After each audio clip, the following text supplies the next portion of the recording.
श्रीमद् भगवद गीता तीसरे अध्याय के पाठ का महत्व।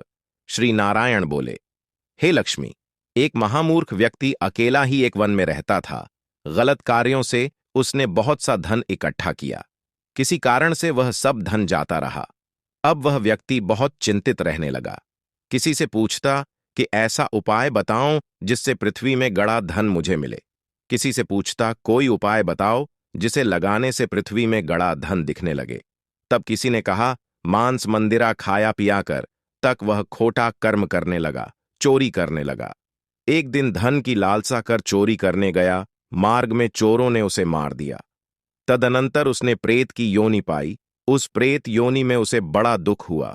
एक वट वृक्ष पर 7 दिन चिल्लाया करता कि कोई ऐसा भी है जो मुझे इस अधम देह से छुड़ावे। कुछ समय बाद उसकी पत्नी जो गर्भवती थी, उसने एक पुत्र को जन्म दिया।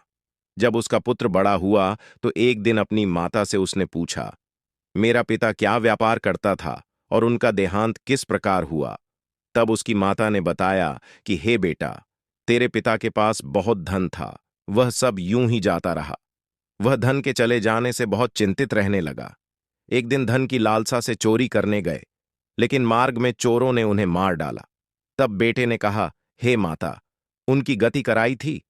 माता ने कहा, नहीं कराई। बेटे ने पूछा, हे माता, उनकी गति करानी चाहिए। मां ने कहा, अच्छी बात है। तब वह पंडितों से पूछने गया और जाकर प्रार्थना की, हे स्वामी, मेरा पिता एक दिशा में जाकर मृत्यु को प्राप्त हुए, अतः उनका उद्धार किस तरह हो सकता है? पंडितों ने कहा, तू गया जी, जाकर उसकी गति कर, तब पितरों का उद्धार होगा। यह सुन वह अपनी माता की आज्ञा लेकर गया जी को गमन किया। प्रयागराज का दर्शन स्नान करके आगे को चला। रास्ते में एक वृक्ष के नीचे बैठ गया। वहां उसको बड़ा भय प्राप्त हुआ। यह वहीं वृक्ष था जहां उसका पिता प्रेत योनि प्राप्त हुआ था। उसी जगह चोरों ने उसको मारा था। तब उस बालक ने अपना गुरु मंत्र पढ़ा।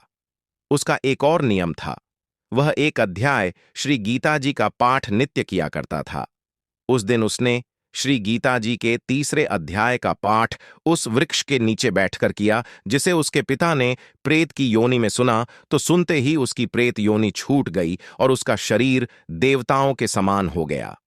स्वर्ग से विमान आए और वह विमान पर चढ़कर पुत्र के सामने आया और आशीर्वाद देकर कहा, हे पुत्र, मैं तेरा पिता हूं जो मरकर प्रेत हुआ था। तेरे इस पाठ करने से मुझे देवताओं के समान शरीर मिला है। अब मेरा उद्धार हुआ है और तेरी कृपा से मैं स्वर्ग को जा रहा हूं। अब तू गया जी को अपनी खुशी से जा। इतना सुनकर पुत्र ने कहा, हे पिताजी, कुछ और आज्ञा करो जो मैं आपकी सेवा करूं। तब उस देवदेही ने कहा, देख, मेरी 7 पीढ़ियों के पितृ नरक में पड़े हैं। अब तू श्री गीता जी के तीसरे अध्याय का पाठ करके उनको भी इस दुख से मुक्ति प्रदान कर। इतना वचन कहकर जब वह स्वर्ग को चले गए, तब इस बालकर ने वहीं पर पुण्य गीता जी के तीसरे अध्याय का पाठ किया और सब पितरों को उसका पुण्य देकर बैकुंठगामी किया। जो प्राणी श्री गीता जी का पाठ करता है या सुनता है, उसका फल कहां तक कहें, कहने में नहीं आ सकता। तब श्री भगवान जी बोले, हे लक्ष्मी, यह तीसरा अध्याय का जो फल मैंने तुमसे कहा वह तुमने सुना है। लेखक के बारे में आयुषी त्यागी, धन्यवाद। चैनल को सब्सक्राइब कर लीजिए।